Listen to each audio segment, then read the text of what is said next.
어후, 가족 중에 누가 갑자기 뇌출혈이나 뇌경색으로 쓰러지셨다니 정말 얼마나 놀라고 또 마음이 복잡하실지 제가 깊이 공감합니다. 네, 정말 경황이 없으실 텐데요. 그래서 오늘 그 재활의학과 전문의의 조언 자료 이걸 바탕으로 좀 차근차근 로드맵을 그려보려고 합니다. 이 힘든 과정에서 뭘 준비해야 할지, 뭐 응급 상황부터 나중에 퇴원하고 나서까지요. 보호자로서 알아야 할 핵심들 한번 짚어보죠. 네, 좋습니다. 그 병원 초기 단계부터 재활 거치고 또 집으로 돌아가시는 준비까지 각 단계별로 실질적으로 도움이 될 정보들 저희가 명확하게 정리해 드릴게요. 우선 급성기라고 하죠. 뭐 처음 한 일주일 정도. 이때는 사실 의료진에게 집중하는 시간인 것 같아요. 뭐 수술을 할지 말지 같은 큰 결정도 내려주고요. 맞습니다. 생명에 달린 문제니까요. 그러다가 이제 상태가 좀 안정돼서 일반 병실로 옮기시게 되면 그때부터는 보호자 역할이 정말 중요해지죠. 근데 또 알아야 할 게 계약병원 입원 기간이 보통 그렇게 길지는 않다는 거. 한 3주, 4주. 네, 그렇죠. 대학병원은 계속 새로운 응급 환자를 받아야 하니까요. 그래서 상태가 좀 안정되면 보통 재활병원이나 요양병원으로 옮기시는 걸 권유받게 됩니다. 아, 그렇군요. 이때 정말 중요한 게 하나 있어요. 신경과나 신경외과에 계시더라도 가능한 빨리 주치의 선생님께 재활의학과 협진을 요청하시는 거예요. 아, 재활의학과 협진이요? 네, 이게 놀랍게도 정말 초기 단계, 심지어 중환자실에서부터도 재활이 시작될 수도 있거든요. 근데 주치의 선생님이 막 먼저 챙겨주시지 못할 수도 있으니까 보호자분께서 이걸 딱 알고 요청하는 게 중요합니다. 회복의 첫걸음이 될 수 있어요. 와, 중환자실부터도요. 그건 몰랐네요. 그럼 신경과나 신경외과 병동에서는 재활 시간이 좀 적을 수 있겠네요. 네, 현실적으로 그렇죠. 하루에 뭐 한두 시간 정도밖에 못하는 경우가 많아요. 근데 재활의학과로 옮기시거나 아니면 재활병원으로 가게 되면 하루에 3시간 이상 훨씬 집중적인 치료가 가능해집니다. 아, 훨씬 많이 늘어나는군요. 네. 근데 또 이 재활병동이나 재활병원 입원 기간도 막 무한정 있는 건 아니고요. 보통 3주, 길어야 한 6주 정도예요. 아, 그럼 그때부터 또 다음 갈 곳을 준비해야 하는 거네요. 맞습니다. 계속 다음 단계를 생각해야 해요. 특히 발병하고 첫 3개월. 이때가 정말 회복 속도가 폭발적인 결정적 시기라고 하거든요. 결정적 시기예요? 네. 전문가들은 이걸 뭐 뇌가소성이 최고조에 달하는 골든타임 이렇게 부르기도 해요. 비유하자면 사춘기 학생 키 크는 속도 같다고 할까요? 와, 비유가 확 와닿네요. 네. 실제로 연구 결과도 있고요. 이 시기에 집중 재활을 받으면 운동 기능 회복률이 눈에 띄게 높다고 해요. 그리고 또 재밌는 건 이 시기에는 재활병원들도 환자를 적극적으로 받으려고 하거든요. 정말요?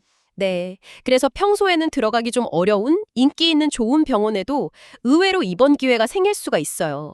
이 골든타임을 놓치지 않는 게 장기적으로 봤을 때 정말 중요합니다. 그렇군요. 이 골든타임을 잘 활용해야겠네요. 자, 그럼 재활병원에서의 시간도 이제 끝나갈 무렵이면 이때가 정말 고민이 깊어지겠어요. 집으로 모셔야 하나 아니면 다른 요양병원 같은 곳으로 가야 하나? 그렇죠. 가장 큰 결정이죠. 그 자료 주신 전문의 선생님은 개인적인 기준을 말씀하셨죠. 혼자서 좀 안전하게 걸으실 수 있고 마비된 손으로 엄지랑 새끼손가락 이렇게 맞닿을 수 있고 그리고 간단한 은행 업무 볼 정도 그 정도 소통이 되면 집으로 모시겠다 이렇게요. 네, 뭐 그건 하나의 기준이 될 수 있겠죠. 근데 만약에 매일 돌보기 어려운 상황이다 그러면 결정이 참 쉽지 않을 것 같아요. 맞아요. 특히 이 시점에는 아직 그 노인 장기 요양 등급이나 장애 등급 판정이 안 나왔을 가능성이 커요. 그 지원 제도가 아직 적용이 안 되는 시기군요. 네. 그러니까 정부 지원 없이 순전히 가족들이 간병을 다 책임져야 하는 부담이 아주 큰 시기죠. 그렇겠네요. 그래서 만약에 집으로 퇴원을 생각하신다면 정말 아무리 늦어도 퇴원 한 달 전, 가급적이면 두세 달 전부터 딱 2가지 준비를 반드시 시작하셔야 합니다. 2가지요. 뭔가요? 바로 노인 장기 요양 등급 신청하고 장애 등급 신청하고요. 그리고 또 하나는 집안 환경 개선이에요. 인테리어 개조 같은 거요. 등급 신청 2가지랑 집 개조.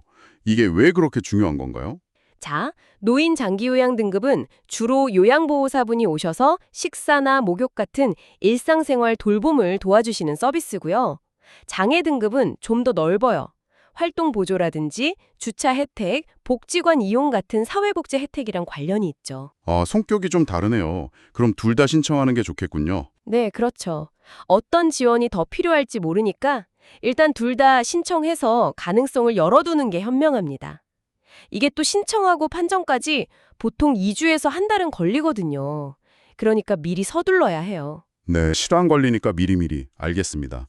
그럼 집안 환경 개선은요? 이것도 정말 필수예요. 예를 들어 손에 마비가 있으시면 문고리 돌리는 거 힘들잖아요. 그러니까 누르는 레버식으로 바꾸고 휠체어나 보행기 쓰시면 문턱, 이거 정말 위험하거든요. 문턱 제거해야 하고요. 복도나 화장실에는 안전 손잡이 설치하고요. 생각보다 손볼 곳이 많네요. 비용도 꽤 들겠는데요? 근데 이게 비용이 대략 한 50만 원에서 100만 원, 그 정도인데요. 생각해 보세요. 한 달 병원비가 적게는 150에서 많게는 400만 원까지도 들잖아요. 그랬죠. 그거에 비하면 훨씬 적은 비용으로 환자분이 집에서 안전하고 또 조금이라도 더 스스로 생활할 수 있는 기반을 만들어주는 거예요. 실제로 한 100만 원 안 들여서 욕실이랑 문턱 같은 것만 싹 고쳤는데 환자분이 훨씬 안전하게 지내시게 된 그런 사례도 있었어요. 와, 효과가 크네요. 네, 이런 준비 없이 그냥 퇴원하시면 환자분이 집에서 할 수 있는 게 너무 없어서 좌절하시고 결국 다시 병원에 입원하고 싶어 하시는 경우가 정말 많대요. 그러니까 미리 철저하게 준비하는 게 너무 중요합니다. 정말 그렇겠네요. 미리 준비 안 하면 환자도 가족도 너무 힘들겠어요. 자, 그럼 오늘 이야기 정리해 보겠습니다. 뇌졸중 환자분의 회복 과정에서는요, 매 단계마다 보호자분의 천재적인 정보 탐색과 준비, 이게 정말 결정적인 역할을 한다는 거네요. 네, 맞습니다. 초기에 재활을 빨리 시작하도록 요청하는 것부터 퇴원 후의 생활을 미리 구체적으로 계획하고 또 준비하는 것까지, 결국 이 모든 건 당신의 관심과 노력이 환자분의 회복 가능성을 정말 크게 높일 수 있다는 의미겠죠? 네. 마지막으로 오늘 저희가 나눈 이런 실질적인 준비 사항들 외에 제가 당신께 한 가지 더 깊이 생각해 볼 질문을 좀 던져드리고 싶어요. 네, 어떤 질문인가요? 이 길고 또 어쩌면 힘든 회복 과정에서요. 환자분의 그 정서적 지지, 그리고 다시 일어서려는 의지, 이걸 어떻게 북돋아 줄 수 있을까요?